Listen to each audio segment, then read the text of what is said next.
to make the left turn for Saturday, February 20th, 2016. I'm George Farrar, and History Jacksonville is back, and it's now time to talk about 5 points. I've got 5 points about 5 points to talk about. And first, though you've made the left turn today, always remember at this intersection, you must keep right.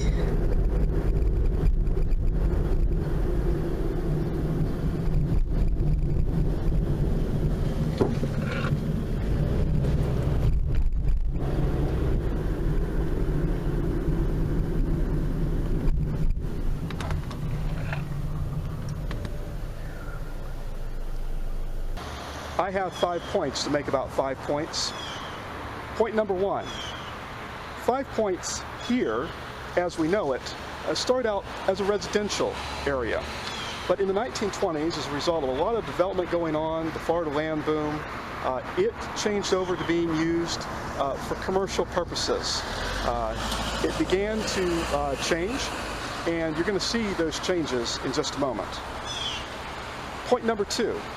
What is now the Sunray Cinema used to be called the Riverside Theater. It opened in the 1920s. It was going to be a pretty high-priced theater. It initially started out with an admission price of 25 cents in 1920s money, but it was quickly raised to $1.10 when they introduced the first sound technology used in motion pictures, and it was the first sound technology used here in Jacksonville. So they had to raise the admission price to $1.10 in 1920s money, but the steep price resulted in not as much profit, so ultimately they moved the sound equipment to the Imperial Theater downtown. The Imperial Theater no longer stands, and eventually the theater would close, then reopen in the 1930s as a neighborhood theater. It would close again in the 1940s, then reopen as a neighborhood theater with a little bit more luxury, a smoking lounge, and pushback seats. And then in the late 70s, early 1980s, it would open and close. Ultimately, it closed in 1991 to become the nightclub Club 5, which I never had the enjoyment of actually going into. But it then, later on, after Club 5 closed, it reopened ultimately as Sunray Cinema. So I've got a lot to show you about that, and we'll see that in a moment. Point number 3. 5 Points has continued to evolve over the years to meet the needs and the wants of the neighborhood. Point number 4. What we know as 5 Points is undergoing the most massive change that we have seen in years, and you're going to hear more about that in just a moment. Point number 5. Point number 5. The Bohemian spirit is alive and well and will be forevermore in 5 Points. I grew up here in Jacksonville. When I first learned to drive, I would drive my white 1977 Toyota Corolla right through here. I enjoyed it. It was great. It was fun. I had, in the brief time that I had with my brother, he and I enjoyed 5 Points, and you'll hear more about that in a moment. There's something that's special that's here. There's something that's unique that's here. It's something that you will not find on the south side. You will not find it further out on the west side. You will not see it at the town center. It will not be happening at the Orange Park Mall. You will not be seeing it out on the river.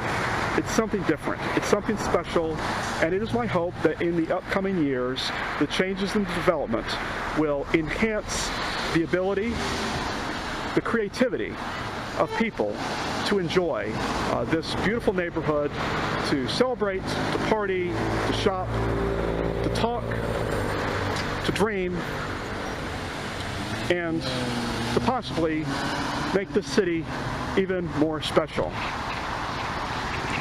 They say one city, one Jacksonville these days, but it is our unique neighborhoods that make the city as a whole. And I'm enjoying bringing this to you today.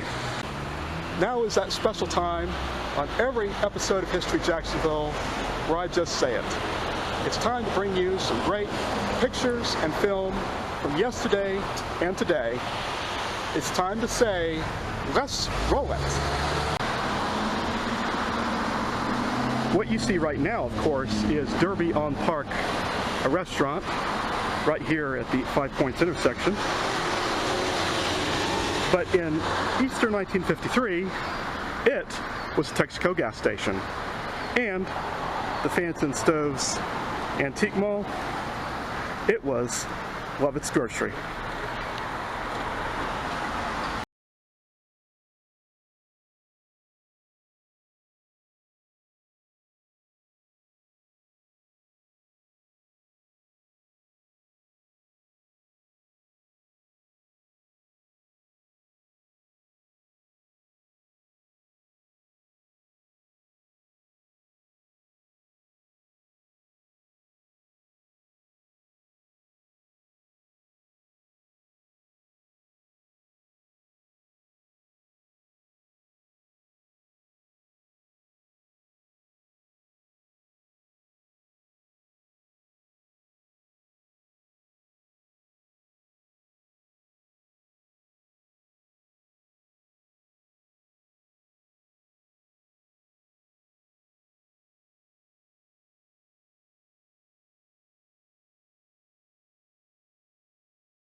This used to be the Woolworth Five and Dime store from the late 1930s until 1967.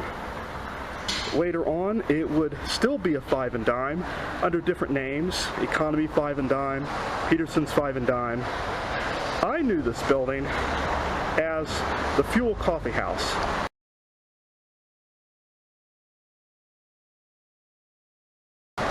My brother, John, tried to set me up with a girl inside this building when it was a coffee house called Fuel.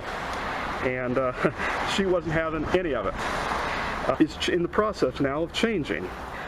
It is going to now be what's envisioned to be a beer garden on the ground floor and on the roof. And it's still being decided what will be happening on the second floor. A developer, a businessman, an artist, an inspirational guy named Steve Williams is handling this project. And I would like to say that I think this is a great thing for 5 Points, because here you have Sunray Cinema, and across the street, what is envisioned to be a great place. Again. But there's even more to talk about. The interesting thing is that these, as you can see, have distinctive fronts. This is the arcade building, the Park Arcade building, and at one point there was a miniature golf area inside the building and outside where people could go and play miniature golf. You would start your game inside, you would work through to the games outside, and then you would end your game inside again.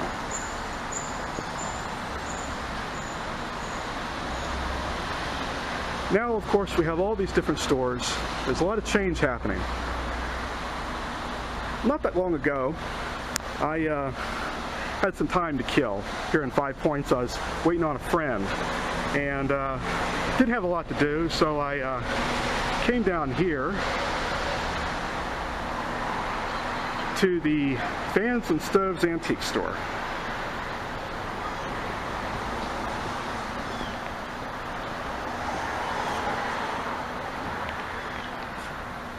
got some neat things.